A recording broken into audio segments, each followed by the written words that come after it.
Kritvayavati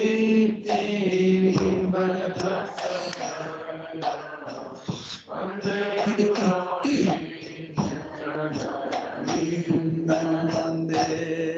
Guru Sri Charanarvindam Vande Guru Sri Charanarvindam Vande Guru Sri Charanarvindam Vande Guru Sri Charanarvindam Shiratika Matavayodapara Mathurya Lila Gunarupanam Nam Shiratika Matavayodapara Mathurya Lila Gunarupanam Nam Ratikshanasvadanalolupasya Vande Guru Sri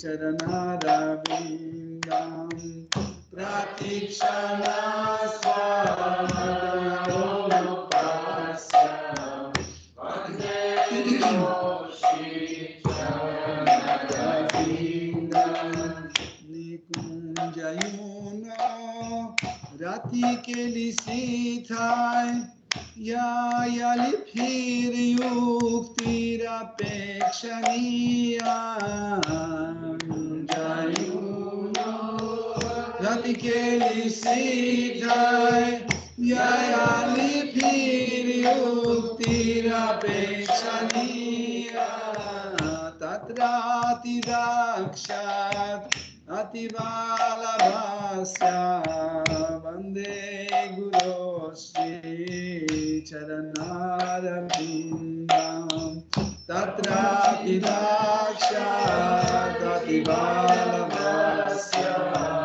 Vande Guru Sri Charanarvindam Vande Guru Sri Charanarvindam Vande Guru Sri Charanarvindam Vande Guru Sri Charanarvindam Vande Guru Sri Charanarvindam Shivigraha no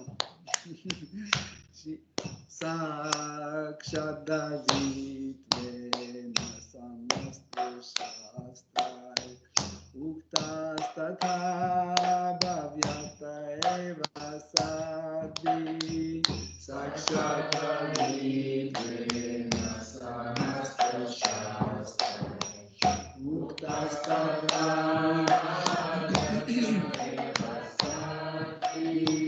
Tu praporya priya eva tasya Vande Guru Sri Charanarvindam Kintu praporya priya eva tasya Vande Guru Sri Charanarvindam Yasya prasada bhagavat prasadam Yasya prasadan nagati kutopi Yasya prasadan bhagavat prasadam Yasya prasadan nagati kutopi Dhyayastu vamstasya shastri santyam Vande Guru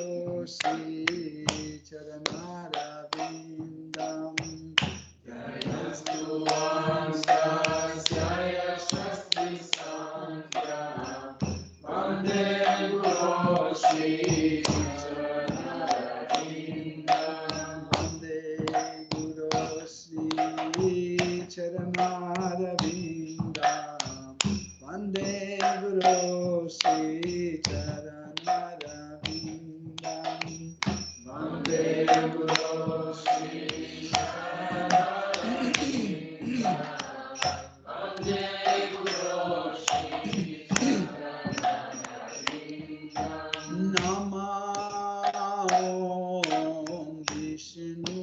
Vishnupadaya Krishna Prishtaya Bhutale Srimate Bhakti Vedanta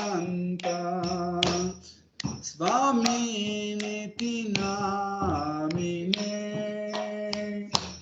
Namo Vishnupadaya Krishna Prestaya Bhutale Srimate Bhakti Vedanta Swaminiti Namaste Sarasvati Deve Gauravani Pracharine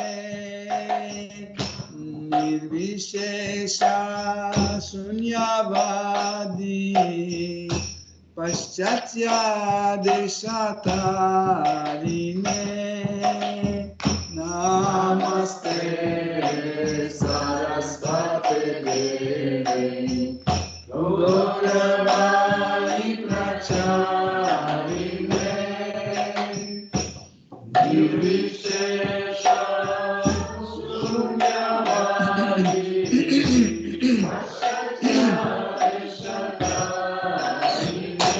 Jaya Shri Krishna Chaitanya Prabhu Nityananda Shri Advaita Gadadhar Shivasadi Gaura Bhakta Vrinda Jaya Shri Krishna Chaitanya Prabhu Nityananda Shri Advaita Gadadhara Shivasadi Gaura Bhakta Vrinda Jaya Shri Krishna Chaitanya Prabhu Nityananda Shri Advaita Gadadhara Shivasadi Gaura Bhakta Vrinda Jaya Shri Krishna Chaitanya Prabhu Nityananda Shri Advaita Gadadhara Shivasadi Gaura Bhakta Vrinda Hare Krishna Krishna Krishna Hare Hare Hare Rama Rama Rama Hare Hare Hare Krishna Krishna Krishna Hare Hare Hare Rama Rama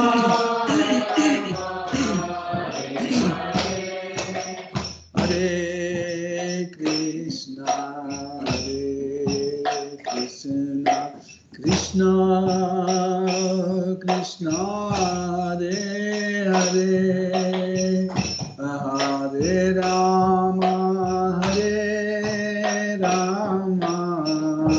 Rama Rama Hare Hare Hare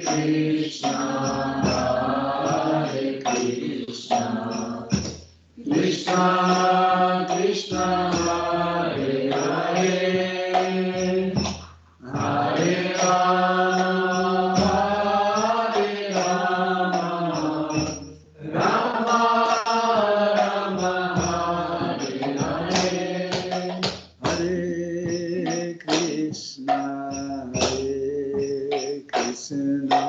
Krishna Krishna Hare Hare Hare Rama Hare Rama Rama Rama Hare Hare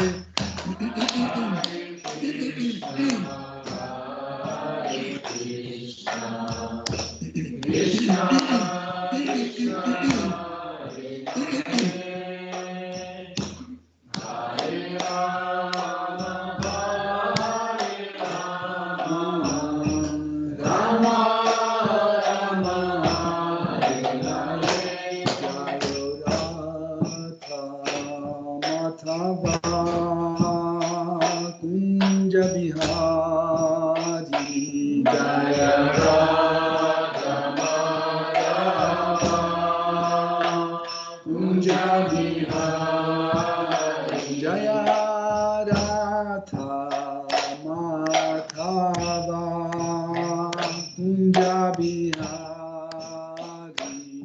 Jaya Radha Madhava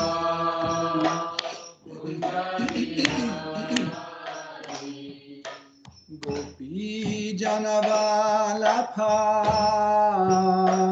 Girivaradhari Gopi Janavalapha Girivaradhari Yasodhanandana Braja Janaranjana Yasodhanandana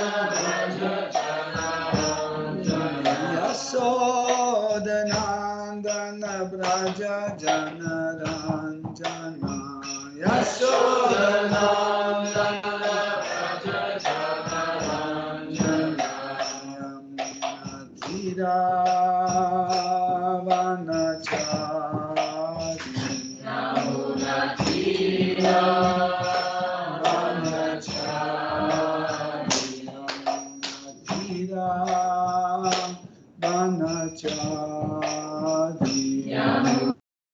Yamunathira Vanachari Jaya Radha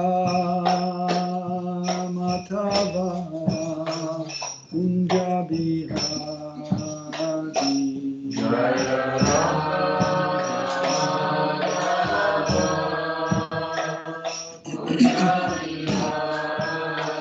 Jaya Radha Madhava Kunja Bihari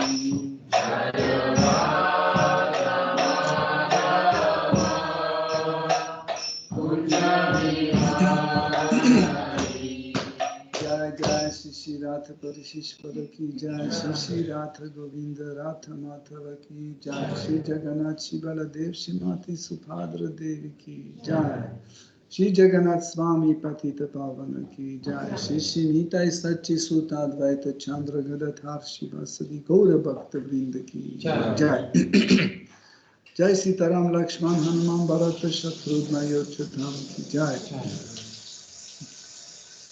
Gauranga Nitai Gosai ki Jai Shri Gaur Nitai ki Jai Shri Lakshmi Narasimha Prahlad Maharaj Shri Sudarshana Chakra ki Jai Tulsi Maharani Bhakti Devi ki Jai Saraswati Devi ki Jai Shri Guru Parampara ki Jai Shri Prabhupada ki Jai Tut Kulava Devil Assembly Hare Krishna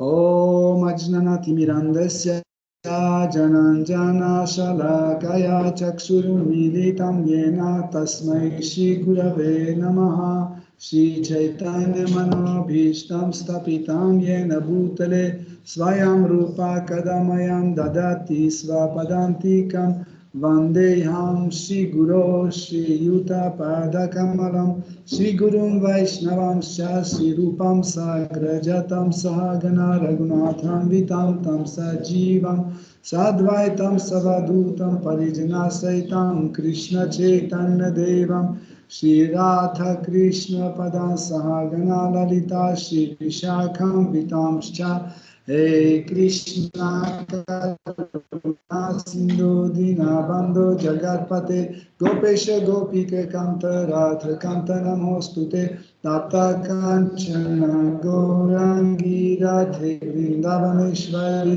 Vishapanu Sutta Devi Pranamami Hari Priye Vanchakalpatarubhyascha Kripa Sindhubhya Eva Chaha Patitanam Pavanebhyo Vaishnavebhyo Namo Namaha Nama Om Vishnu Padaya Krishna Preshtaya Bhutale Srimate Bhaktivedanta Swaminiti Namine Namaste Saraswate Devi Gauravani Pracharine Nirvishesha Shunyavadi Paschatya Desha Tarine Jai Shri Krishna Chaitanya Prabhu Nityananda Shri Advaita Gadadhara Shivasadi Gaura Bhakta Vrinda Hare Krishna Krishna Krishna Hare Hare Hare Rama Rama Rama Hare Hare Hare Nama Eva Kevalam Kalau Nasteva Gatiranyataha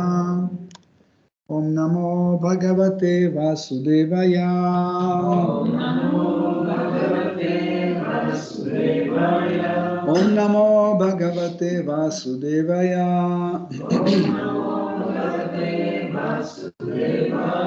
Om Namo Bhagavate Vasudevaya Om Namo Bhagavate Vasudevaya Hare Krishna, chers dévots, nous continuons d'étudier Srimad Bhagavatam. 4e chant, 29e chapitre, à partir du verset 35. Artheya vidyamanepi samsriti nani vartate manasa linga rupena svapne vicharato yatha.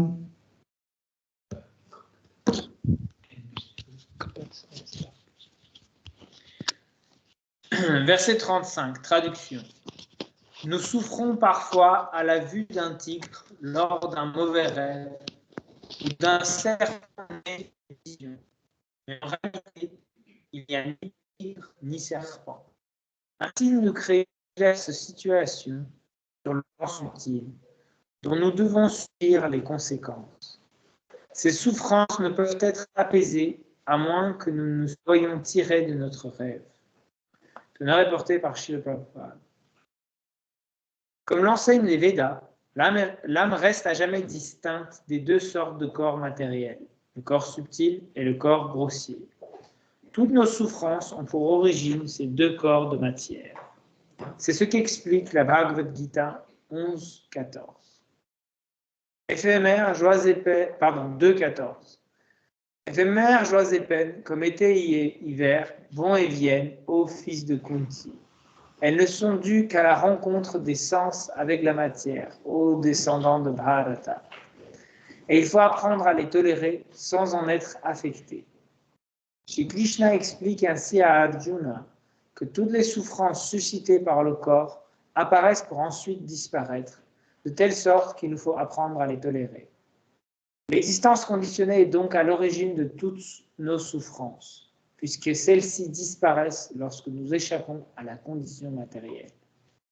Les Védas nous enjoignent donc de comprendre véritablement que nous ne sommes pas matériels, mais que nous appartenons au Brahman, Aham Brahmasmi. Nul ne peut avoir parfaitement conscience de cette vérité à moins d'agir au niveau du Brahman, c'est-à-dire de pratiquer le service de dévotion. Celui qui veut s'affranchir des conditions matérielles doit donc s'engager dans la voie de la conscience de Krishna. C'est le seul remède qui existe. Srimad Bhagavatam, pour ceux qui ne connaissent pas, Srimad Bhagavatam, c'est un ouvrage très très ancien qui date plusieurs millions d'années, qui existait sur la tradition orale. Ensuite, il y a 5000 ans, a été mis à l'écrit par le grand sage Srila Vyasadeva.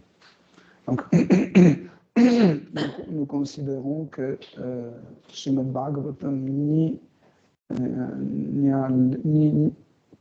que Srimad Bhagavatam n'a ni le début ni la fin.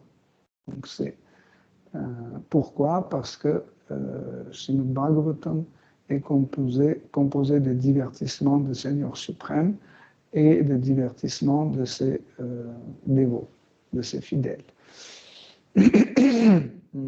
Et car ce divertissement, nous ne pouvons pas dire que ce divertissement ont commencé à telle date et qu'ils vont finir à telle date, pour une simple raison que l'âme est éternelle, Dieu est éternel. Donc ça veut dire qu'il existait, il existe et il sera existant. Donc nous ne pouvons pas mettre un point de départ et un point de fin. Srimad Bhagavatam est destiné à réveiller dans notre cœur une attraction vers l'absolu, vers le Seigneur suprême. C'est ça le premier but de Srimad Bhagavatam, le plus important.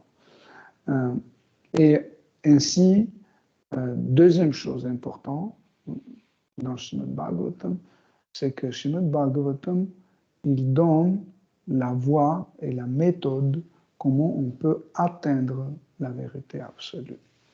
Donc, déjà, ces deux points sont très utiles, ce livre, parce que aucun autre livre ne peut nous amener à comprendre pleinement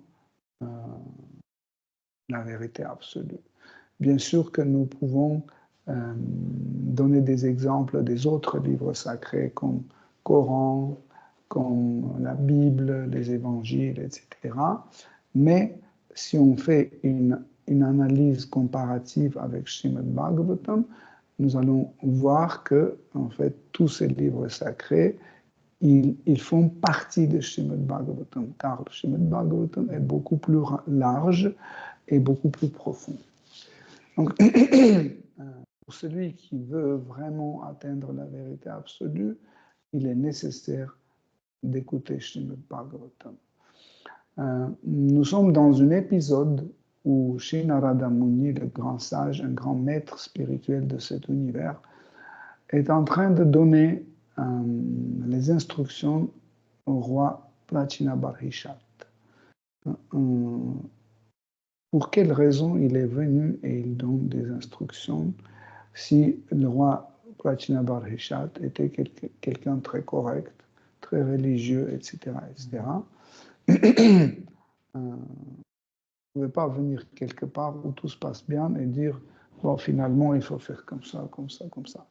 Donc, Sri Narada Muni a expliqué au roi Prachinabarhishat, en fait, tout ce que tu crois comme quelque chose qui se passe bien, en réalité, c'est une fausse piste.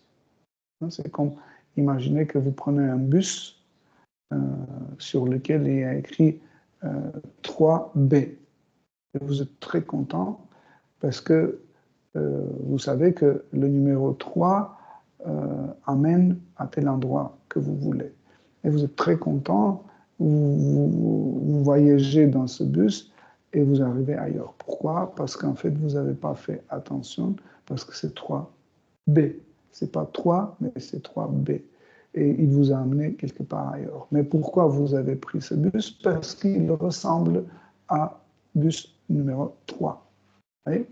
Donc, pareil, il y a certaines choses dans la vie qui nous semblent vraies, bien, etc., mais en réalité, c'est une fausse piste. Et Narada Muni a expliqué au roi Prachinabarhishat où se trouve ce défaut. Il a expliqué que cette voie, fausse voie, s'appelle Pravriti Marg. Marg, c'est le chemin, la voie. Pravriti, en fait, ce qui est correct. Et on peut dire, bah, si la voie est correcte, est droite, alors où est le problème? En fait, le problème est que cette voie a une limite. Une limite parce qu'il s'agit d'un chemin de règles et prescriptions. Le mot pravriti parle de règles et prescriptions. Ça veut dire, je suis les règles et prescriptions et j'obtiens quelque chose. En fait, qu'est-ce que j'obtiens en suivant les règles et prescriptions?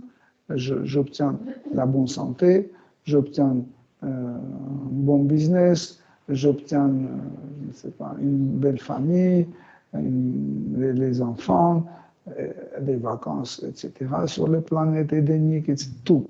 Fait. Mais le problème, que tout cela est temporaire. Un jour, c'est fini comme le salaire. Hein? Peu importe comment vous gagnez, ça sera fini un jour. Si vous gagnez 5 000 euros par mois, hein, vous pouvez les dépenser. Et si vous gagnez 1 milliard par mois, chaque fin de mois, vous pouvez acheter quelque chose qui coûte 1 milliard. Et comme ça, vous serez toujours sans argent. Et donc, pareil, en fait, toutes les règles et prescriptions, toutes les austérités que nous faisons pour suivre les principes des religions, donc un jour, leurs fruits seront mangés. Les résultats de nos ascèses seront remboursés, mais ce remboursement sera utilisé et ce sera fini. Pour cette raison, Narada Muni explique qu'il y a une autre voie, un autre chemin appelé Nivriti Marg. Nivriti. Vritti, hein, en sanskrit, vritti veut dire l'occupation. Nivriti veut dire sans occupation ou une occupation de notre genre. Quel genre d'occupation? Dans la Bhagavad Gita, Krishna explique 3 types d'occupation: karma, vikarma et akarma. Donc, karma, ce sont des actes que nous commettons selon les règles autorisées par les livres sacrés. Par exemple, ils disent que nous ne pouvons pas se nourrir de la violence, des produits de la violence, donc on suit ces règles. Donc c'est karma.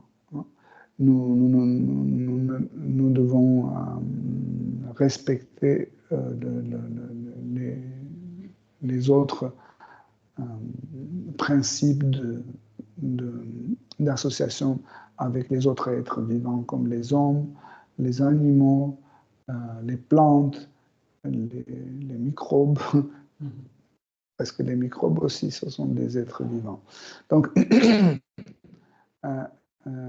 tout cela, en fait, c'est karma. Mais il y a un autre type d'occupation qui contredit les règles et prescriptions des écrits sacrés, hein, qu'on appelle vikarma. Donc, par exemple, c'est écrit qu'il ne faut pas prendre des intoxications, hein, il ne faut pas fumer, et je fume. Donc ça, c'est vikarma. En fait, les règles et prescriptions des livres sacrés sont données de la part du Seigneur suprême pour une raison assez intéressante. Pourquoi? Parce qu'en fait, quand on suit les règles et prescriptions données par Krishna, nous arrivons à respecter les autres êtres vivants et nous minimalisons les souffrances qu'on peut apporter aux autres et à nous-mêmes. Par exemple, quand je fume, je commence à nuire à ma santé. Mais ce n'est pas tout. Je commence à nuire aussi à la santé des autres. Et pas seulement des hommes, mais aussi des autres êtres vivants. Hein. Parce que l'industrie du tabac, l'industrie comment ça s'appelle ce truc? Oui, la vapote. L'industrie de tous ces vapotes, etc., en fait, ça pollue la nature, okay, et ça tue les autres êtres vivants. Ça ne veut pas dire que si c'est des êtres vivants microscopiques ou des bactéries, etc., ils n'ont pas le droit de vivre, ou on peut faire avec eux tout ce qu'on veut. Non. Donc, et en effet, Aujourd'hui, nous avons des organismes, des associations de protection de la nature, les protections d'environnement, etc. Mais en réalité, les règles données par Seigneur suprême dans la religion sont à respecter et automatiquement l'environnement est protégé, automatiquement la violence est arrêtée. Pourquoi? Parce qu'on suit les règles et les prescriptions. C'est tout simple. Okay? Et il y a un troisième type de vritti, d'occupation, c'est akarma. Akarma, ça veut dire non-action. Ou c'est une catégorie d'action qui n'est pas ni karma, ni vikarma. C'est une action transcendantale qui a pour but satisfaire Seigneur suprême. Tandis que les deux autres, deux précédents, et karma, les actes autorisés, et vikarma, les actes non autorisés, les deux ont la nature égoïste. Parce que je suis les règles et prescriptions pour mon bien, pour satisfaire mes sens, pour gratifier mes sens, pour avoir ma propre satisfaction. Pareil, vikarma, nous faisons pareil pour le même but. Je veux pas faire ceci, je veux pas faire cela, parce que comme ça, je peux gagner de l'argent, même si en fait, c'est pas la voie juste, je peux gagner de l'argent, je peux rentrer en une liaison avec une femme qui n'est pas la mienne, je peux faire tout et n'importe quoi, parce que ça me plaît, c'est tout. Donc, dans les deux cas, le bénéficiaire, c'est moi. Et c'est pour ça que c'est et karma et vikarma, tous les deux sont des actes égoïstes. Tandis que akarma est considéré comme une activité désintéressée. Parce que moi, je fais telle ou telle chose pour le plaisir du Seigneur suprême. Ça veut dire le destinataire de mes actes, c'est pas moi, le bénéficiaire. Le bénéficiaire de mes actes, c'est pas moi, c'est lui. Okay? Donc, comme ça, en fait, Pravriti Marg, c'est karma, Nivriti Marg, c'est akarma. Okay? Donc, c'est important de comprendre cela. Et dans les versets précédents, Sri Narada Muni expliquait au roi, il disait que, en fait, tout ce que tu vas obtenir par Pravriti Marg, par cet acte égoïste, tu vas avoir beaucoup de choses qui seront consommées, finies, et tu vas revenir de nouveau au point de départ. Donc, et il explique qu'en fait, c'est une forme de tromperie, une forme de tromperie, d'illusion que tu ne dois pas suivre. Ici, dans ce verset,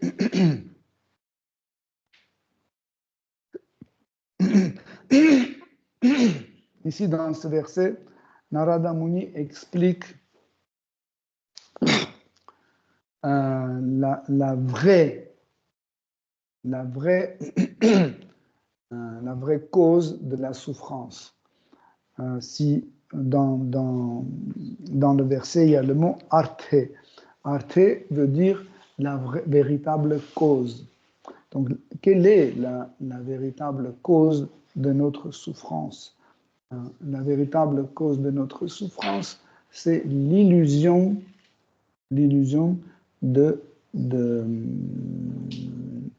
d'être propriétaire de quelque chose. Et un attachement causé par cette illusion. Donc, donc comme exemple, quand on est en train de dormir dans le sommeil, on rêve que nous sommes attaqués par un tigre ou par un serpent et ça nous fait peur. Et imaginons que nous sommes attaqués dans le vrai jungle, entre guillemets, par un vrai tigre et un vrai serpent, il n'y a aucune différence. Pourquoi il n'y a pas de différence? Parce que dans deux cas, on souffre de la même façon. Et pourquoi nous souffrons? Parce que nous avons peur de perdre l'objet de notre plaisir. Quel est l'objet de notre plaisir? C'est notre corps. Parce que nous considérons que notre corps, soit un corps grossier, soit un corps subtil, est la source de notre plaisir. C'est pour ça que nous avons peur de le perdre. Si par exemple, ma chaise est déjà cassée, je ne suis plus attaché à cette chaise parce qu'elle ne me fait plus plaisir. Donc, et s'il y a quelque chose, un danger qui menace cette chaise, ça ne me fait pas mal et je ne souffre pas. Pourquoi? Parce que je ne suis plus attaché. Pourquoi je ne suis plus attaché? Parce qu'elle n'est plus la source de mon plaisir. C'est là, en fait, où est la véritable cause de l'apparition de la souffrance. Dans la Bhagavad Gita, Krishna explique, dans plusieurs versets, il explique comment progressivement nous devons nous détacher de l'objet de gratification des sens, où il dit l'objet des sens. Donc, nous avons, pas nous avons, c'est que nous sommes composés par des sens. Hein. Nous avons 5 sens d'action, nous avons 5 sens d'information. À part ça, nous avons le 11e sens, c'est le mental. Le 12e sens, c'est l'intellect. Le 13e sens, c'est le ego. Donc, vous voyez, déjà 13 sens, c'est pas mal. Donc, pour pouvoir contrôler ces 13 sens, c'est très compliqué. Et nous pouvons contrôler ces 13 sens à travers un concept qu'on doit installer dans notre intellect, dans notre intelligence. Si notre intelligence ne contient pas ce concept de service dévotionnel ou autrement dire d'une action désintéressée, nous allons toujours tomber dans le même piège sans comprendre que chaque gratification des sens ou chaque plaisir des sens provoque, dans le futur, provoque une souffrance. C'est pas que nous avons mal fait nos calculs, non. C'est que le monde matériel a cette nature. Même si vous faites tout correctement, tout comme c'est écrit dans les livres sacrés, d'une façon consciente ou inconsciente, vous allez faire des erreurs, ce qu'on appelle les péchés. Sauf que c'est la même chose. Erreur et péché, c'est la même chose, sauf si une erreur est inconsciente, on ne peut pas le considérer comme un péché, mais une mauvaise attention, c'est un péché. Mais les deux sont catégorisés comme une erreur. Même si je suis tous les principes de la religion, je suis toutes les règles et prescriptions, j'habite pas seul déjà. Il y a des autres êtres vivants et inconsciemment ou par le manque d'attention, etc., je peux commettre quelque chose qui contredit les règles par erreur, vraiment par erreur. Par exemple, aujourd'hui, imaginez qu'aujourd'hui, c'est Ekadashi, le jour d'Ekadashi, et on ne mange pas des graines aujourd'hui. Et moi, par erreur, parce que je me suis couché tard, par erreur, en cuisinant, j'ai mis des lentilles dans le sabji. Okay? Et vous, sans savoir, vous avez mangé. Donc, je ne sais pas, une trentaine de personnes, à cause de moi, ils ont rompu les Kadashi. Ils ont brisé les Kadashi, pas au bon moment, parce que les Kadashi durent 24 heures au moins. Okay? Et vous avez brisé au milieu des Kadashi. Donc, mais ce n'était pas voulu, j'ai fait comme ça. Donc, mon erreur qui concerne moi est répartie sur vous. Donc, ou peut-être je chante mes tours, hein, je chante mes tours de Hare Krishna Mahamantra et je sais qu'il faut être attentif, etc. Mais il y a une missile nucléaire qui passe devant moi et du coup, je suis inattentif. Hein. Donc, je commets une erreur. En chantant mon mantra, je commets une erreur à cause de ces missiles. Mais ce n'est pas moi qui est coupable de ça, ce n'est pas moi qui a tiré cette missile, okay? Mais quand même, j'ai commis cette erreur. Donc, pour cette raison, Krishna explique que c'est impossible que dans ce monde matériel, nous restons irréprochables. Donc, toujours nous pouvons commettre une erreur, toujours nous pouvons tomber dans l'illusion. Et, par exemple, dans le verset où Krishna dit, dans la Bhagavad Gita, il dit laisse toute forme de religion, toute forme de devoir, et tu t'abandonnes à moi. Après, tous les résultats de tes actes pécheurs, je vais annuler, je vais m'en occuper. Ça veut dire, même si je m'abandonne à Krishna, je peux continuer à commettre des erreurs. Par exemple, vous pouvez dire, oui, mais un pur dévot, est-ce qu'il commet des erreurs? Ça, c'est une énigme à résoudre parce que nous disons toujours que nous sommes une petite particule de Krishna et nous sommes dans la catégorie de Tatastha Shakti. Hein. Tatastha Shakti, c'est une énergie marginale. Donc nous sommes tous dans la catégorie d'énergie marginale. Cela veut dire que nous pouvons toujours tomber sous l'influence des autres énergies. Et en tombant sous l'influence de Rajas, Tamas et Sattva, de passion, ignorance et la vertu, nous pouvons commettre des erreurs. Donc, et même un pur dévot, il est dans la catégorie Tatastha Shakti, il est toujours dans la catégorie marginale, parce que c'est une âme. Hein. Donc, et comment ça se passe que en restant Tatastha Shakti, l'énergie marginale, il ne va pas commettre une erreur. Si, ils commettent les erreurs, mais Krishna utilise cette erreur de telle façon pour que ce ne soit pas une erreur.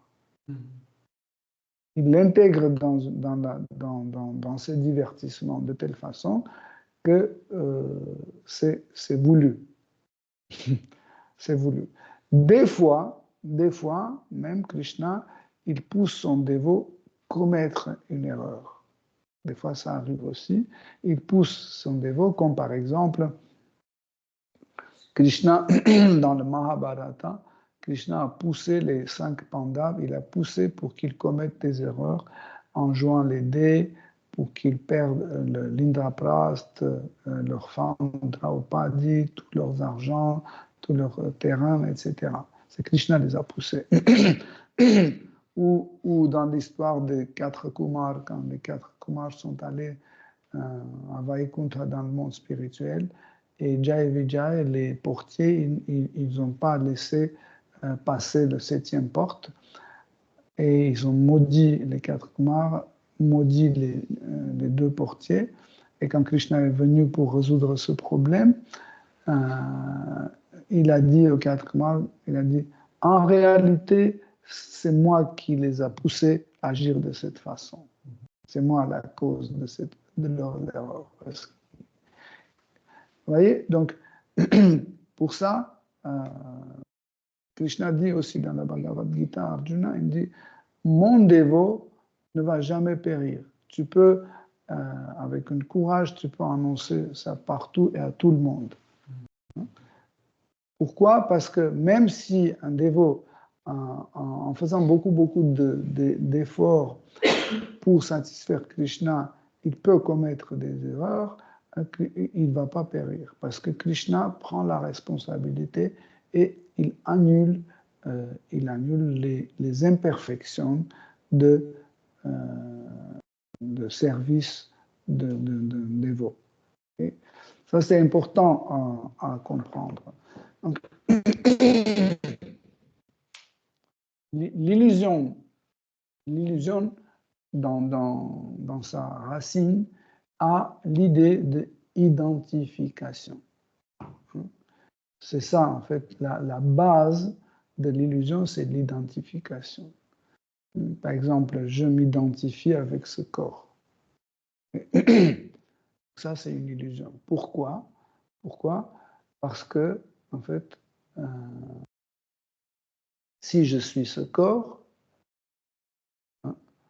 ne doit pas faire quelque chose contre ma volonté. Par exemple, je ne veux pas boire, donc je ne bois pas. Pareil, le corps, il est fatigué, mais je ne veux pas qu'il soit fatigué. Comment il peut? Parce que c'est moi. Si ce corps, c'est moi, il ne doit pas être fatigué. Vous comprenez? Donc, s'il ne m'obéit pas, ça veut dire qu'il y a moi et le corps. Moi qui a telle ou telle volonté, et lui, il n'obéit pas. Ça veut dire qu'il y a une différence. S'il n'y avait pas de différence, il n'y avait pas de conflit. Vous comprenez? Le conflit apparaît seulement quand il y a 2 personnes ou 2 choses. Donc, s'il y a un conflit dans ce corps, ça veut dire qu'il y a moi et il y a ce corps. Il y a 2 choses entre lesquelles il y a un conflit. Okay? À quel moment l'illusion se manifeste? Quand ces 2 choses, je mets ensemble en disant que finalement, je suis ce corps. Vous comprenez? Là, c'est une forme d'illusion. Ou, par exemple, je marche dans la rue et je vois un 5 centimes par terre. Okay? Je m'approche, je me baisse, je le prends, et en fait, c'est juste un bouchon de la bière, par exemple. Okay? Mais c'était toujours le bouchon de la bière. C'est pas au moment quand je me suis baissé, j'ai pris, elle s'est transformée, le 5 centimes, et s'est transformé en bouchon de bière. Non, non. Quand j'étais dans la rue ou dans le métro, hein, c'était toujours un bouchon de bière parce que quelqu'un a bu la bière, il a jeté. Okay? Mais moi, je l'ai identifié avec un 5 centimes. Okay? Donc, d'où vient l'illusion de cette identification? J'ai identifié ce 5 centimes, j'ai identifié la bouchon de bière identifiée avec 5 centimes. Donc, tout type d'illusion que vous allez voir autour de vous, etc., même dans le monde spirituel, en fait, est lié avec cette idée d'identification. C'est le principe, le mécanisme d'illusion, c'est l'identification. Sauf que dans le monde spirituel, l'identification est différente. Comme, imaginez qu'il y a 5 centimes par terre, de loin je vois 5 centimes et je l'identifie avec 5 centimes. Et quand je me baisse, c'est toujours 5 centimes. Ouais. Ça, c'est l'illusion dans le monde spirituel. Ouais. Le corps spirituel correspond à 100% à notre nature. Okay? Donc, si j'identifie quelque chose qui est la même, donc il n'y a pas de conflit. Okay? C'est une autre type d'identification, mais c'est toujours une illusion. Ça veut dire, je suis par exemple une tulipe dans le monde spirituel, ou je suis un nuage dans le monde spirituel. Mais ce nuage correspond tout à fait à ma nature. Donc, je suis par ma nature un nuage et je m'identifie avec un nuage. Donc, la même chose est identifiée avec la même chose. Vous voyez? Ça, c'est le principe d'illusion spirituelle. Tandis que dans le monde matériel, nous sommes en train d'identifier deux choses différentes par la même chose. Vous voyez la différence? Et ça devient la cause de notre souffrance. Parce que quand cette idée d'identification crée aussi l'idée de la possession. Okay? Quand je dis, moi je suis ce corps-là, donc c'est à moi, c'est ma propriété. C'est ça aussi. Donc, et quand on possède quelque chose, automatiquement, on a un attachement. Quand on a un attachement, automatiquement, cet attachement devient la source de notre souffrance. Donc, si vous vous souvenez, plusieurs fois, on a expliqué que depuis la naissance de l'univers, chaque être vivant essaie à sa façon de se débarrasser de la souffrance. Par exemple, les êtres vivants de basse conscience, ils se débarrassent de la souffrance seulement en satisfaisant les besoins naturels. Par exemple, un chien a faim, il souffre, il trouve, je ne sais pas, un morceau de quelque chose, il mange et la souffrance est arrêtée. Okay? Mais comme dans les versets précédents, Narada Muni dit que cette libération de souffrance n'est pas définitive. Okay? Ça ne veut pas dire que si ce chien a mangé ce quelque chose, il ne va plus jamais avoir faim. C'est temporaire. Okay? Et l'homme est différent des animaux. Nous avons 4 fonctions qui ressemblent aux fonctions des animaux. C'est que nous mangeons, les animaux mangent aussi, nous dormons, les animaux dorment aussi, nous avons notre défense, les animaux ont aussi leur défense, nous se reproduisons, les animaux aussi, ils se reproduisent. Mais quelle est dans ce cas-là la différence entre l'homme et l'animal? C'est que l'homme peut poser les questions sur la vérité absolue. L'homme peut s'intéresser à la vérité absolue, à Dieu. Si vous analysez l'existence sur notre Terre, vous allez voir qu'il n'y a aucune trace d'activité spirituelle chez les animaux ou chez les végétaux. Pourquoi? Parce que leur intellect, leur intelligence est limitée. Il y a des limites. Et c'est quoi qui limite l'intelligence, qui met les frontières à notre intelligence? C'est l'excitation. C'est l'excitation. Si les animaux ne tombaient pas dans une excitation, ils pouvaient aussi pratiquer la conscience Krishna, le christianisme, bouddhisme, etc., etc. Mais le problème, que dès qu'ils arrivent au moment où ils peuvent poser cette question, tout de suite, il y a une excitation. Si on théâtralise un peu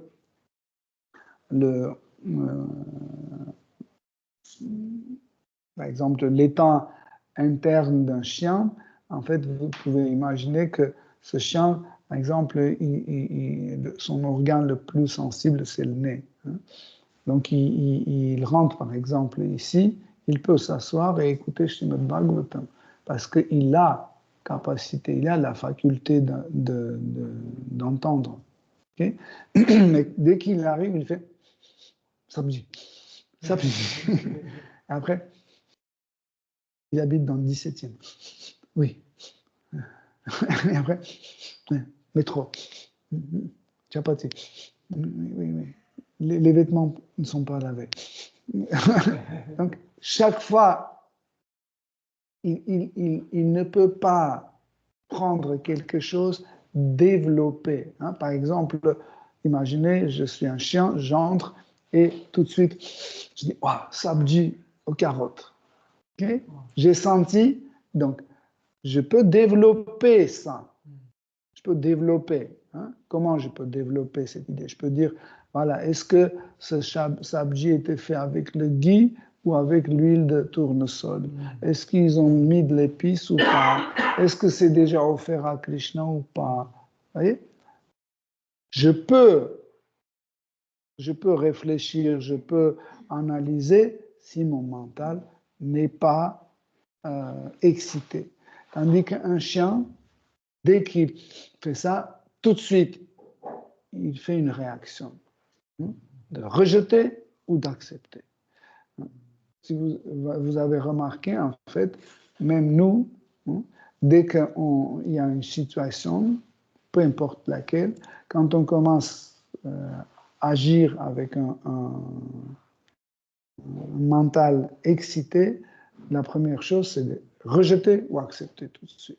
Mais le mental a aussi d'autres fonctions qui sont très importantes. Mais dans l'état excité, le mental ne peut pas manifester ou appliquer ces autres fonctions, comme par exemple comparer.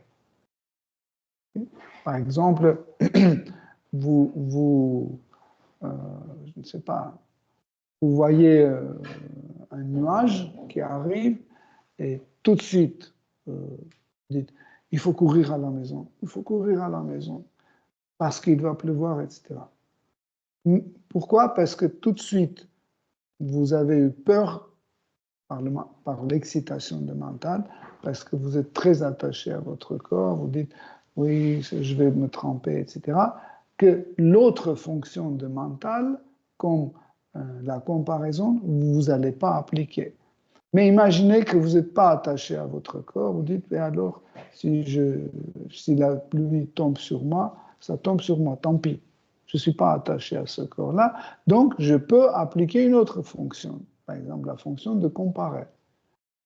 Et je regarde le nuage et dis, bon, finalement, ce nuage est déjà très loin, il se trouve à quelques kilomètres à gauche, donc même s'il passe, il n'y aura pas la pluie ici.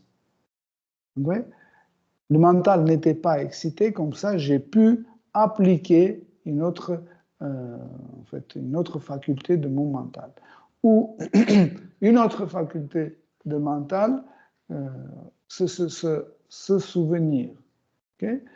Donc, si mon mental n'est pas excité, je peux me souvenir d'un verset de la Bhagavad Gita où Krishna dit que toutes les souffrances, comme le mauvais temps, va passer. Okay? Mais si mon mental est excité, je ne peux pas me souvenir de ce verset. Oui? Donc, pour ça, Krishna, dans la Bhagavad Gita, nous explique que nous devons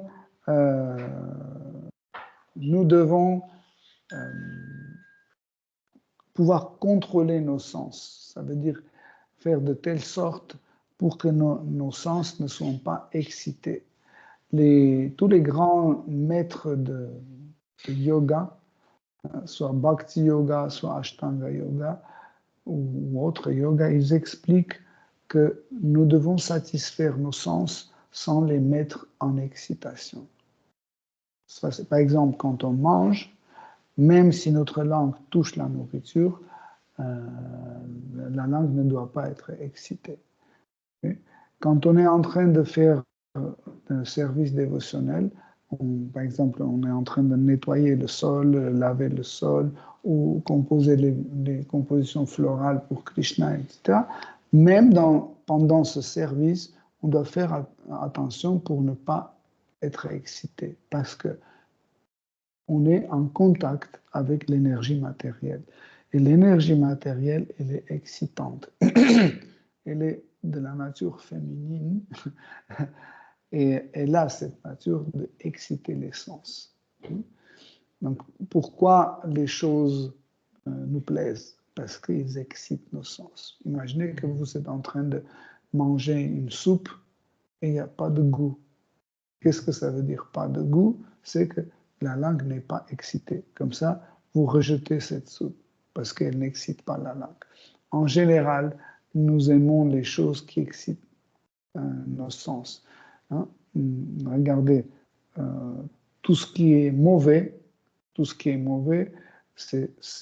sont des choses qui excitent la langue immédiatement.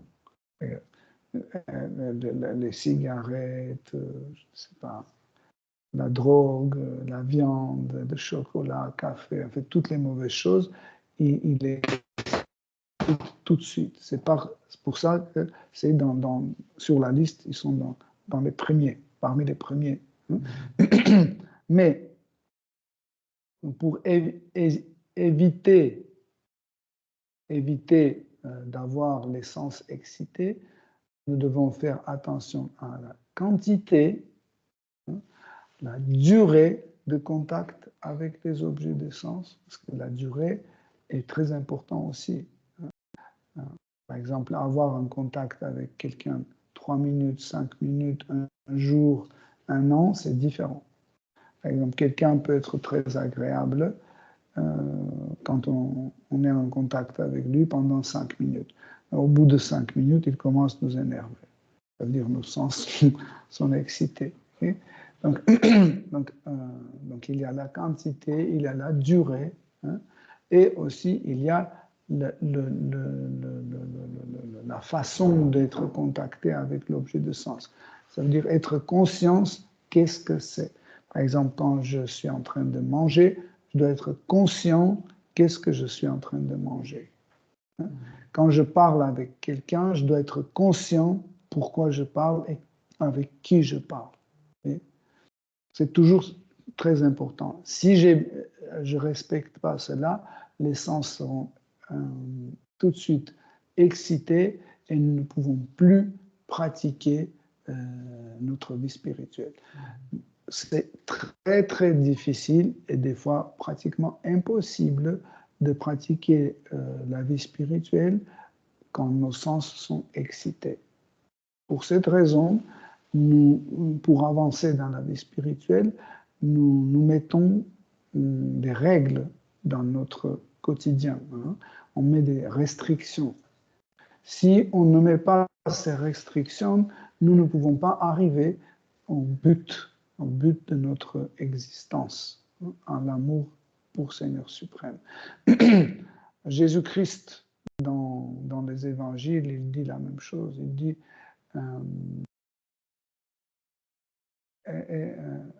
marcher sur le chemin étroite. Il dit passer par la porte la plus étroite. Qu'est-ce que ça veut dire passer par la porte étroite? Par exemple, si vous sortez d'ici, vous pouvez prendre avec vous des casseroles, des chaises, etc. et sortir.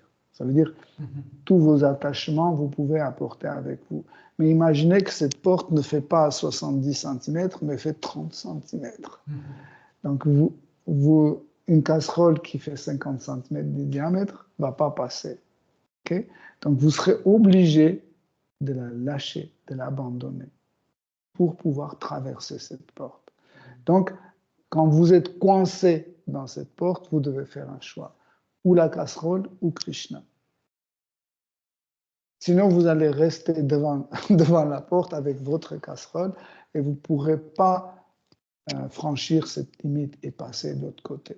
Et si la porte est encore plus étroite, hein, vous penserez perdre quelques kilos aussi pour pouvoir passer par cette porte la plus étroite. Donc ici, l'idée, c'est que pour pouvoir accéder à notre but, on doit abandonner tous nos attachements. Comment nous pouvons abandonner nos attachements? Avec une connaissance transcendentale. Dans la Bhagavad Gita, Krishna explique la roi de la connaissance, Rajagyana, le roi de la connaissance. Et il dit que cette connaissance est la plus importante, et si vous avez cette connaissance, vous n'avez plus rien à connaître. Et Krishna explique dans la Bhagavad Gita que quand vous êtes en train de apprendre cette connaissance et l'appliquer, cela vous apporte ananda, la félicité. Pourquoi? Parce que ça vous révèle d'une façon spontanée votre propre nature. Et autrement dit, tout cela s'appelle la réalisation de soi. Donc, et Narada Muni, dans ce verset, explique à roi Prachinabarhishat que tous les autres voies ne mènent pas à ton but, car ton but, c'est la réalisation de soi. Si tu commences à suivre les principes de la religion juste pour manger correctement, aller en vacances correctement, s'amuser correctement, etc., gratifier tes sens correctement, d'une façon autorisée, tu seras écarté de ton but. Tu ne vas jamais y arriver. Parce que cela, ce n'est pas le chemin de la réalisation de soi. Et le chemin de la réalisation de soi contient ces restrictions. Celui qui pense qu'il peut avancer sur ce chemin en rejetant toutes ces restrictions, il est dans profonde ignorance. Voilà. Donc, toujours, chaque fois quand Krishna descend ici, ou quand il envoie quelqu'un, un messager, pour qu'il nous redonne de nouveau les principes de la religion ou les principes de bhakti, de service dévotionnel, il nous montre aussi que ce chemin est avec des restrictions. Nous ne pouvons pas avancer sur ce chemin. Plus on avance, plus ça devient étroit. Ok, Hare Krishna, si vous avez des questions, des commentaires, des propositions et partage d'extase, n'hésitez pas.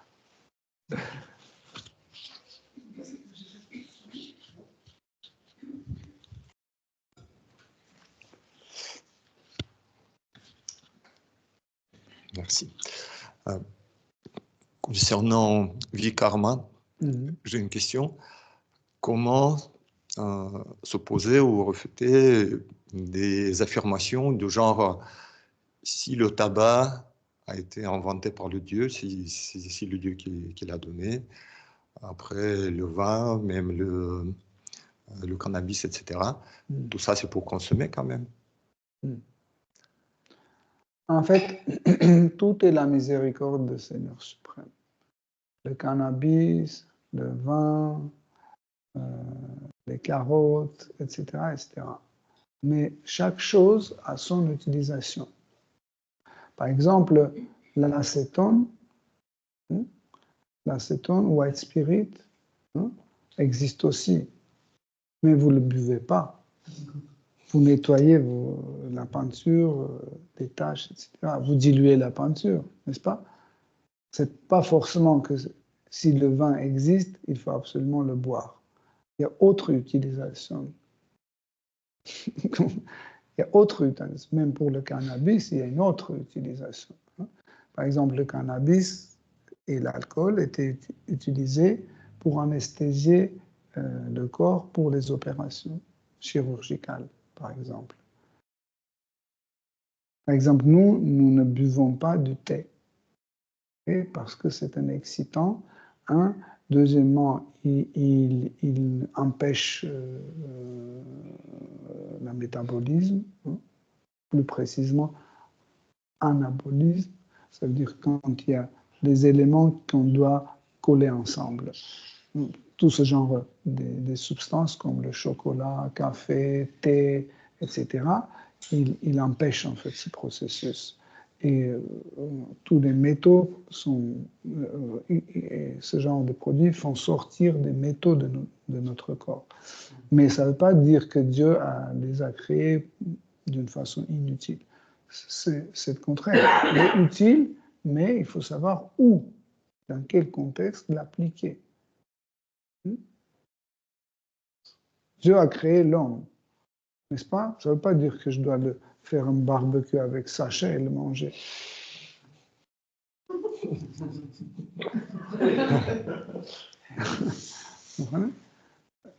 Par exemple, quand nous avons une température très haute, 39-40 degrés, pour baisser la température, on utilise l'alcool.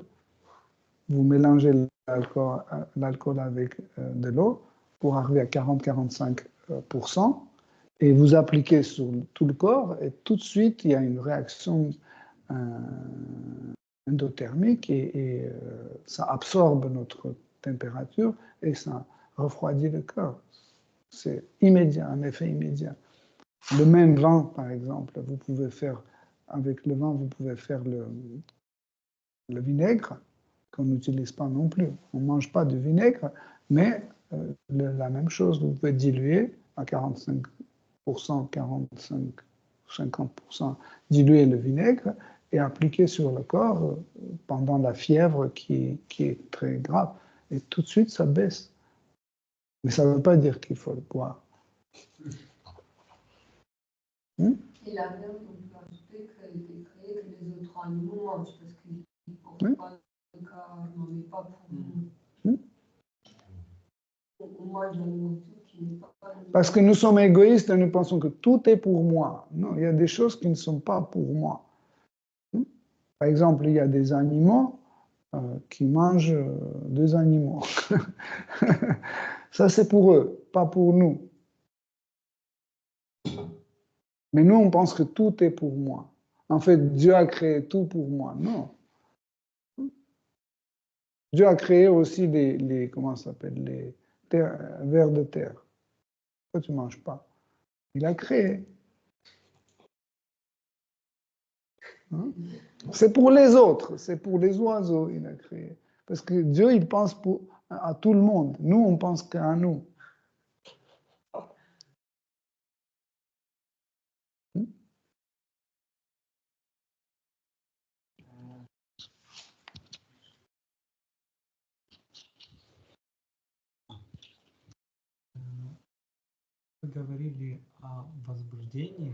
Vous avez parlé de l'excitation. И говорили, что животные постоянно в этом возбуждении. Et vous avez dit que les animaux se trouvent tout le temps en excitation. А человек, получается, он именно, ну как, с помощью разума выходит с этого возбуждения. Et on peut dire que l'homme, grâce à son intellect, peut sortir de cette excitation. И вы потом сказали, что мы не должны возбуждаться. Et vous avez dit aussi que nous ne devons pas s'exciter. То есть, и получается, если мы возбуждаемся, то есть нету разума или как? Donc, est-ce qu'on peut dire que quand on est s'exciter, est-ce que quand on est excité, est-ce qu'on n'a pas d'intellect? Non, tout le monde a de l'intellect.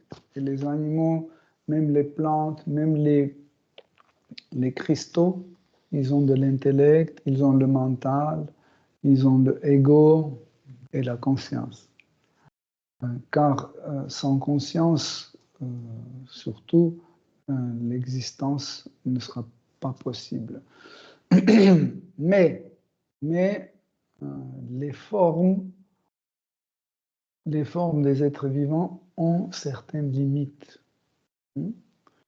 On dit que Srimad Bhagavatam explique que dans ce monde matériel dans lequel nous vivons, il y a 8 400 000 espèces vivantes, parmi lesquelles 400 000, c'est des espèces vivantes humaines. Donc, et chaque forme a certaines limites.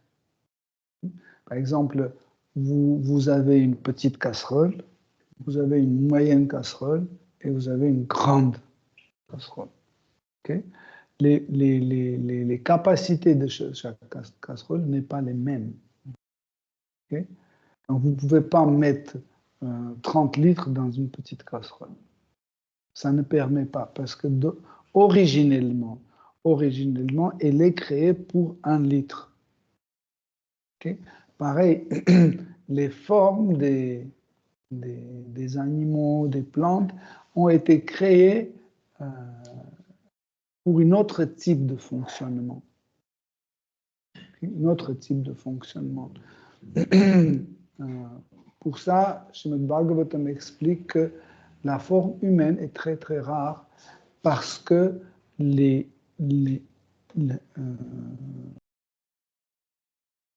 par défaut de sa fabrication, dès son fabrication, le corps d'un être vivant a déjà des programmes installés dedans. Nous avons déjà parlé beaucoup de fois de ça. Par exemple, les petits poissons qui naissent. Dès qu'ils naissent, ils commencent à nager. Personne ne les apprend à nager. Ou les petits canards, dès qu'ils sortent de leur coquille, ils vont directement dans l'eau et... Pourquoi? Parce que ce programme est initialement mis dans leur corps. Les fleurs, par exemple, ils ne réfléchissent pas. Ou les plantes. Par exemple, vous voyez, cette plante, vous voyez, elle donne les mêmes feuilles chaque fois. Elle ne dit pas, bon, aujourd'hui, je n'ai pas envie de ce feuille, je vais donner une feuille ronde. Après, elle dit, non, ronde, c'était hier, aujourd'hui, je vais donner une feuille carrée, et aujourd'hui, je vais donner une feuille rouge, ou tachée, ou autre. Vous comprenez? Pourquoi? Parce qu'elle est programmée et il y a une limite déjà, une limite dans la programmation de son corps. Le corps humain a la liberté de mettre ses limites. C'est nous qui mettons ces limites nous-mêmes. Et ces limites sont mises par le faux ego. Par exemple, moi je peux mettre des limites. Je dis, je suis végétarien. Dès que j'ai dit je suis végétarien, c'est quoi? Je m'identifie avec végétarien. C'est le faux ego. Donc j'ai mis des limites. Ça veut dire, là je mange, et à partir de là, tout ce qui est la viande, etc., je ne mange pas. Pourquoi? Parce que je suis végétarien.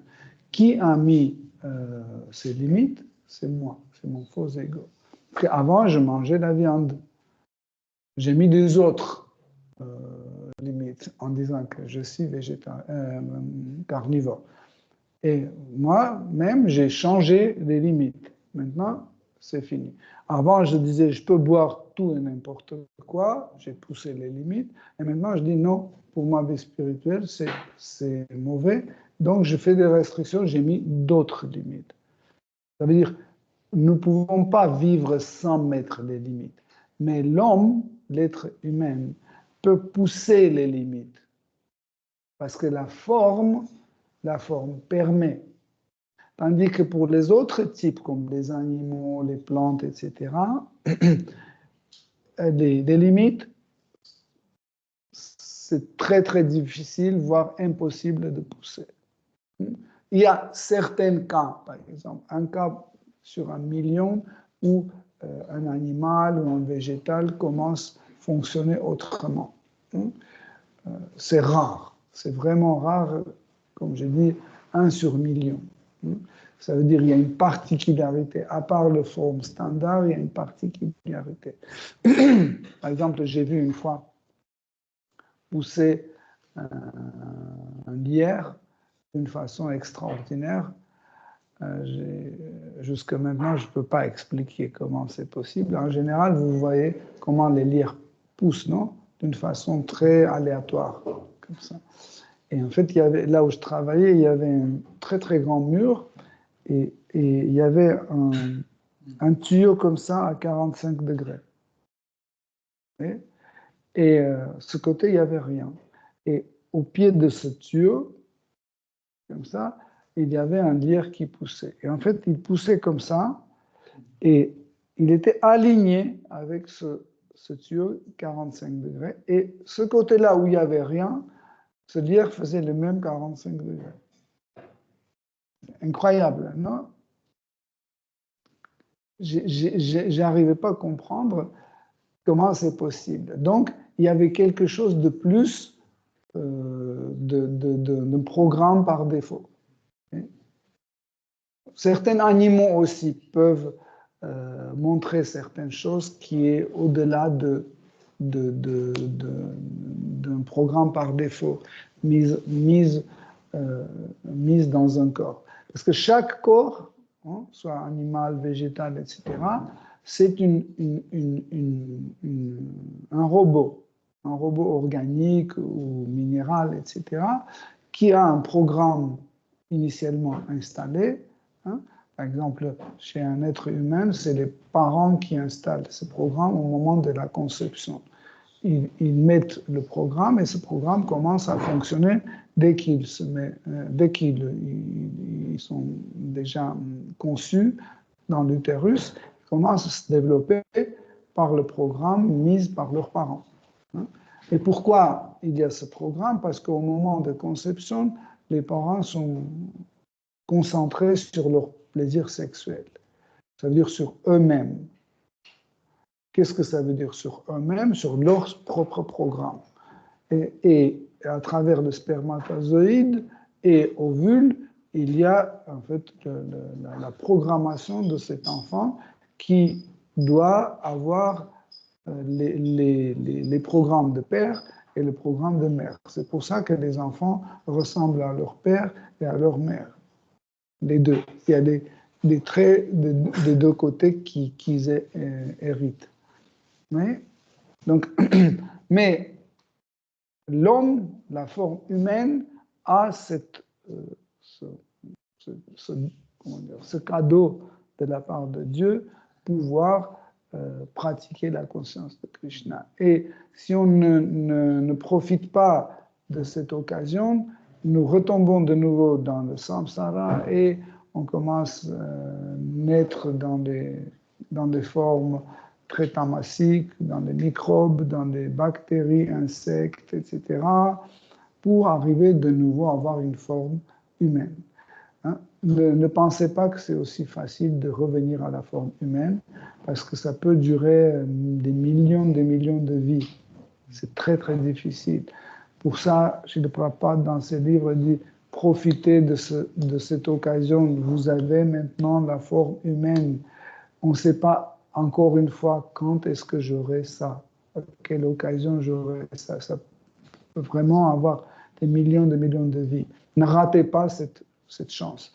Il y a des gens qui disent « Oh, de toute façon, si ce n'est pas dans cette vie-là, je vais faire dans la vie suivante. » Mais vous ne pouvez pas avoir les mêmes conditions. Hein. Par exemple, peut-être vous auriez le corps humain, mais vous n'aurez pas le même gourou. Vous comprenez? Peut-être vous aurez le même gourou, mais vous n'aurez pas le même corps. Par exemple, vous avez aujourd'hui le corps qui est en bonne santé et qui est capable, qui est apte à écouter, etc. Mais imaginez, le corps dans la prochaine vie sera malade, sera infirme et vous ne pouvez pas venir à Yoga Dirik, etc. On ne sait pas. Je ne parle pas de dire, ne comptez pas sur la vie suivante. Essayez de vous réaliser aujourd'hui, maintenant, dans cette vie, avec ce corps. Parce qu'on ne sait pas personne ne peut donner les garanties pour la vie suivante. Pour ça, nous devons organiser notre vie de telle façon pour qu'on organise de telle façon pour qu'on puisse progresser d'une façon constante. Pas comme ça. Hein? Nous devons utiliser notre conscience, nous devons organiser. Par exemple, on sait que Srimad Bhagavatam est chaque vendredi et dimanche. Je ne peux pas venir vendredi parce que je travaille, donc je fais tout pour venir chaque dimanche et écouter Srimad Bhagavatam. Si quelqu'un m'appelle, bah, tu sais, il y a l'anniversaire de tel ou tel dimanche matin, on doit aller, etc. Ou dimanche matin, on va aller salle de sport, etc. Vous dites non, je ne peux pas. Pourquoi? Parce que je suis occupé. J'ai Srimad Bhagavatam. Même, vous pouvez mentir, vous pouvez dire je travaille dimanche. C'est un mensonge transcendantal. Pourquoi? Parce que aller à un anniversaire, aller et à la fin, vous allez mourir. Et l'anniversaire, les promenades dans la forêt, etc., ne va pas vous sauver. Okay? La vie finit tellement vite, vous ne pouvez pas imaginer la vitesse. En fait, parce qu'on est dans le tamas, on ne voit pas la vitesse à laquelle le temps tourne. Hein. Le représentant de Kala Shakti, de l'énergie du temps, c'est Sudarshan Chakra. Elle est là. Donc, vous savez que Sudarshan Chakra, c'est l'arme le plus redoutable dans l'existence. Et il suffit que ça touche quelque chose, ça coupe tout de suite. Mais c'est le temps. C'est le temps. Et parce qu'elle tourne tellement vite, si, par exemple, vous donnez une rotation à mon téléphone, je ne sais pas, 50 000 tours par seconde, il peut couper tout mon téléphone. Comme ça, non. Mais s'il tourne, oui. Pareil, la vitesse, en fait, la vitesse du temps peut anéantir chaque chose. Et le temps tourne aussi vite. Mais parce qu'on est dans le temps, on dit ouais, pas aujourd'hui, la semaine prochaine, là, tranquille, bien. Je vais fumer mon joint, tranquille. Après, je vais voir dans le café qui est venu. Ouais. Oui. C'est comme ça, parce que la vie, un jour finit. Moi j'ai 62 ans. Quand j'avais 17 ans, le temps était lent, très, très lent, comme ça. J'ai tout mon temps devant toi. Mais si je compte ces années, où sont-ils? C'était une seconde qui est passée. Même 1 milliard d'années, ça passe comme une seconde. Oui? Donc, on doit apprendre à vivre dans l'éternité. Si on arrive en fait, caler nos impulses de vie avec l'éternité, ça va. Comment on doit faire? Il faut trouver un objet éternel. C'est qui l'objet éternel? C'est Krishna. Donc, quand on se met en relation avec Krishna, donc on commence à vivre sur l'échelle éternelle.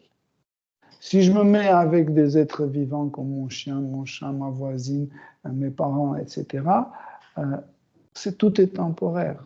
Donc, tout ce que je vais entreprendre dans ma vie, toutes mes idées, etc., tout sera temporaire. Et chaque fois, ça va m'apporter une frustration. Pourquoi? Parce que l'âme est éternelle. Et pour ça, l'âme veut que tout soit éternel. La chaise doit être éternelle, ma femme doit être éternelle, mon chien doit être éternel, ma maison doit être éternelle. Pourquoi? Parce que je suis éternel. Mais le problème, qu'en fait, à part moi, tout le reste n'est pas éternel parce que je vois chaque chose détruite. Hein? Chaque chose est détruite. Et alors, comment faire? Il faut se mettre en contact avec Krishna. Comment s'appelle ce processus? Yoga. Le mot yoga veut dire ce lien entre l'absolu, Dieu la personne suprême, et un être vivant. Donc, et dans la Bhagavad Gita, Krishna dit, dans toutes les circonstances, ô Arjuna, reste un yogi. Ça veut dire, ne perds pas le lien avec moi. Quoi qu'il se passe, tu es malade ou pas malade, tu es au lieu de ton travail ou pas, peu importe. Tu es dans un hôpital ou tu es en train de mourir, peu importe, il dit, reste toujours en contact avec moi. Ne perds pas ce contact. Reste un yogi. Donc, pour cela, nous mettons dans notre activité, nous mettons des éléments qui vont tout le temps maintenir en fait ce lien. Comment? Par exemple, on chante avec Krishna Mahamantra. Si on ne chante pas, on écoute Srimad Bhagavatam. Si on n'écoute pas Srimad Bhagavatam, on prend prasad. Si on ne prend pas prasad, on nettoie de la maison de Krishna. Si on ne nettoie pas la maison, on sert les dévots. Ça veut dire chaque fois, on fait une activité qui nous maintient liés à Shri Krishna.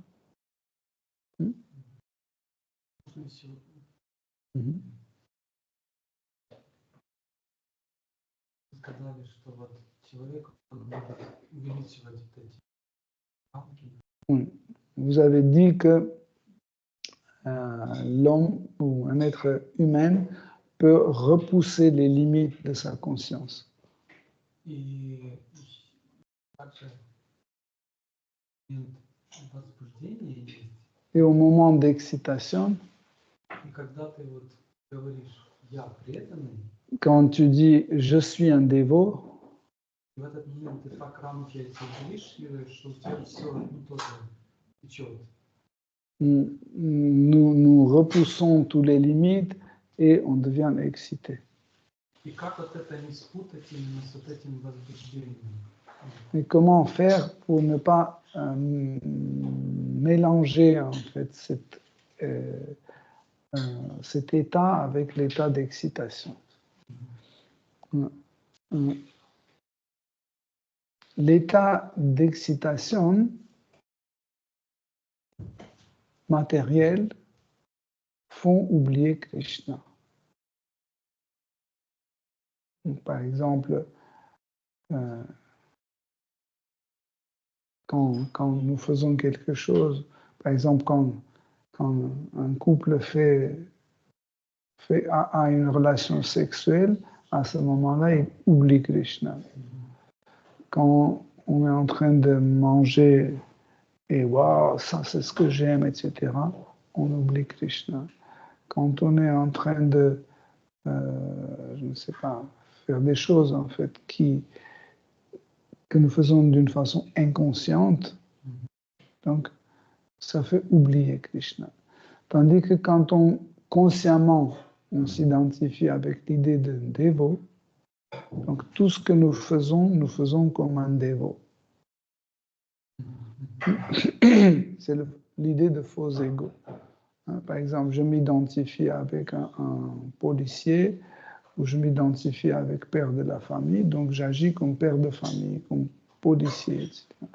Mais dès que je m'identifie avec un dévot, je dis je suis un dévot, donc je commence à agir comme un dévot. Ça veut dire je mange comme un dévot, je dors comme un dévot, je parle comme un dévot, je m'associe avec les autres comme un dévot. Tu comprends? Et cela nous apporte une satisfaction qui est différente de l'excitation. Hein? Ça nous apporte ce qu'on appelle la félicité, ananda. Okay? Et ananda, il y a beaucoup d'ananda. Hein? Il y a beaucoup de types d'ananda. Tous les anandas ne sont pas mêmes. Il y a bhavananda, il y a premananda, sevananda, brahmananda, brahmananda, etc. Mais ce n'est pas la même sensation, ce n'est pas le même goût. Parce que Ananda, félicité, quand nous sommes en train de vivre cet état d'Ananda, la félicité, elle nous rappelle Krishna. Mais il y a Brahmananda, par exemple, c'est aussi une forme de félicité, mais qui ne nous rappelle pas Krishna, mais nous rappelle une de ses formes impersonnelles.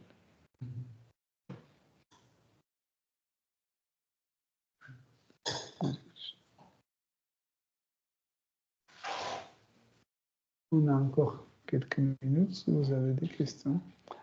Moi, je peux...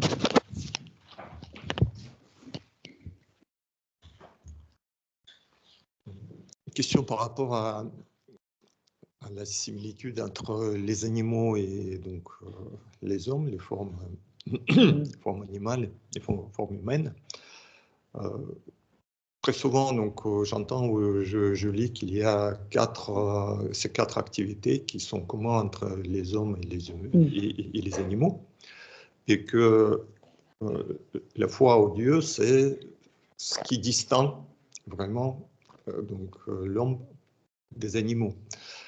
Mais je me demande où placer une telle chose comme divertissement, parce que toute la société actuelle, une fois qu'elle arrive à un certain niveau de satisfaction de ses besoins, elle passe la majorité de son temps dans les divertissements. Et quelle est la comparaison avec les animaux dans ce sens? Il y a des animaux comme le chat ou le chien, oui, on voit qu'il y a quelques divertissements avec eux, mais est-ce que c'est vrai pour tous les animaux? Est-ce que c'est spécifique à l'homme? Est-ce que, par exemple, je ne sais pas, les mouches, les moustiques, est-ce qu'ils se divertissent aussi, etc. Donc, je me souviens, je me suis posé la même question, c'était fin des années 80, quand j'ai lu le même principe de ces quatre fonctions identiques chez l'homme et chez les animaux, et je me suis posé la même question, et surtout, j'étais convaincu qu'il y a quelque chose qui nous différencie aussi, c'est l'art. Donc, je disais que, voilà, ça c'est quelque chose aussi qui nous différencie parce que l'homme fait de l'art, il écrit la musique, il peint, il sculpte, etc. Il fait le théâtre, kino, et les animaux, non. Mais c'était prématuré. Ma conclusion était très prématurée parce que je n'ai pas assez étudié le monde animal, végétal, etc. Et quand je me suis mis un peu à étudier cela, j'ai vu qu'en fait, ils se divertissent aussi et les principes sont les mêmes. Parce que ma vision de l'art était un peu différente aussi, parce que j'ai étudié l'art pendant 10 ans, assez scrupuleusement, avec toutes les petites choses, etc. Mais certaines choses m'échappaient parce que je ne connaissais pas la Bhagavad Gita et Srimad Bhagavatam. Mais après, quand je commençais à les étudier, j'ai découvert plein de choses différentes et j'ai vu que le principe est le même, le principe de se divertir est le même, sauf que chez l'homme, il y a une liberté de changer ses divertissements ou varier ses divertissements. Tandis que chez un animal, c'est pareil. Il ne varie pas, il s'adapte juste au support. Par exemple, prenons les abeilles. Les abeilles, ils construisent des trucs. C'est leurs habitats. Les alvéoles, etc., c'est leurs habitats. Ils ont leurs principes, comment il faut les construire, la géométrie, tout doit être pareil, rempli, etc., etc. Ils font vraiment d'une façon extraordinaire. Mais leurs activités de divertissement ou de construction ne varient pas trop, ou presque pas. Par exemple, j'ai jamais vu une ruche dans laquelle il y a les alvéoles de 15 cm. C'est toujours les mêmes. Tandis que l'homme, il fait comme les téléphones portables. Chaque fois, il change. Chez eux, la programmation est un peu plus stricte et limitée. Hein? Ou par exemple, j'ai étudié une race des oiseaux assez drôle qui habitent sur les îles de l'océan Pacifique. Le début de printemps, quand ils veulent attirer la femelle, qu'est-ce qu'ils font? Ils trouvent une pierre d'une certaine couleur, par exemple rose. Ils l'amènent dans un endroit, ils posent au milieu, quelque part, comme ça, et ils cherchent en fait des pierres qui sont rosâtres, dans la même tonalité. Ils commencent à faire une sorte de spirale. Il met comme ça, fait une sorte de spirale comme ça, dans les tons roses, rose rougeâtre. Et en fait, cette image attire en fait la femelle, attire et la femelle vient là, et il est là. Et ce qui est intéressant, c'est que tout dépend de la première pierre posée. Si la pierre est bleue, donc il fait le spirale bleu. Si cet oiseau trouvait un vert, il commence à faire un spirale vert. C'est assez intéressant comme phénomène. Donc, ils ont aussi la même. Et après, j'ai dit, OK, avec l'art, c'est compris, mais ils n'ont pas de l'humour. Donc, pendant longtemps, je pensais que l'humour aussi différencie l'homme d'un animal. Et on était à Stockholm, en Suède, avec Rasaila, on était dans un zoo. Il y avait une grande cage avec des petits oursons très mignons. Il y en avait 4. Et vous savez, on fait des trucs pour qu'ils montent, descendent, etc. Et dans leur... comment on dit cette partie-là? Cage, voilà. C'était pas cage, enclos, oui. Dans cet enclos, il y avait une sorte de tronc d'arbre énorme qui était vidé à l'intérieur. C'était comme un tuyau. Et ils avaient aussi des petits récipients dans lesquels on mettait leur nourriture. Voilà. Et en fait, il y avait un renard qui venait et qui volait, leur nourriture. Et en fait, ce qu'ils ont fait, quand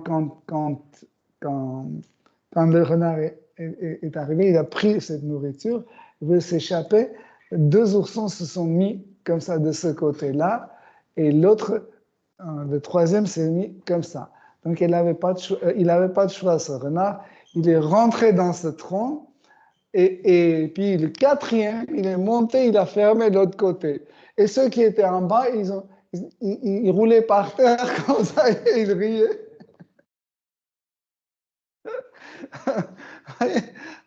C'était vraiment très drôle. Donc j'ai compris qu'en fait, ils ont toutes les facultés, sauf cette faculté de poser les questions sur la vérité absolue. Parce que même les chiens, quand vous regardez, ils font ça. C'est quoi? C'est un divertissement. Ils ne sont pas obligés de le faire. C'est parce que ça fait plaisir. Même des fois, ils aboient comme ça. Il n'y a rien. Là, il est comme ça. Il aboie parce qu'il a des idées. Il veut s'exprimer. C'est une expression de soi. Ok, le prasad est prêt. Shri Srimad Bhagavatam ki jai. Shri Prabhupada ki jai. Tout gloire au Dieu de l'Assemblée Hare Krishna.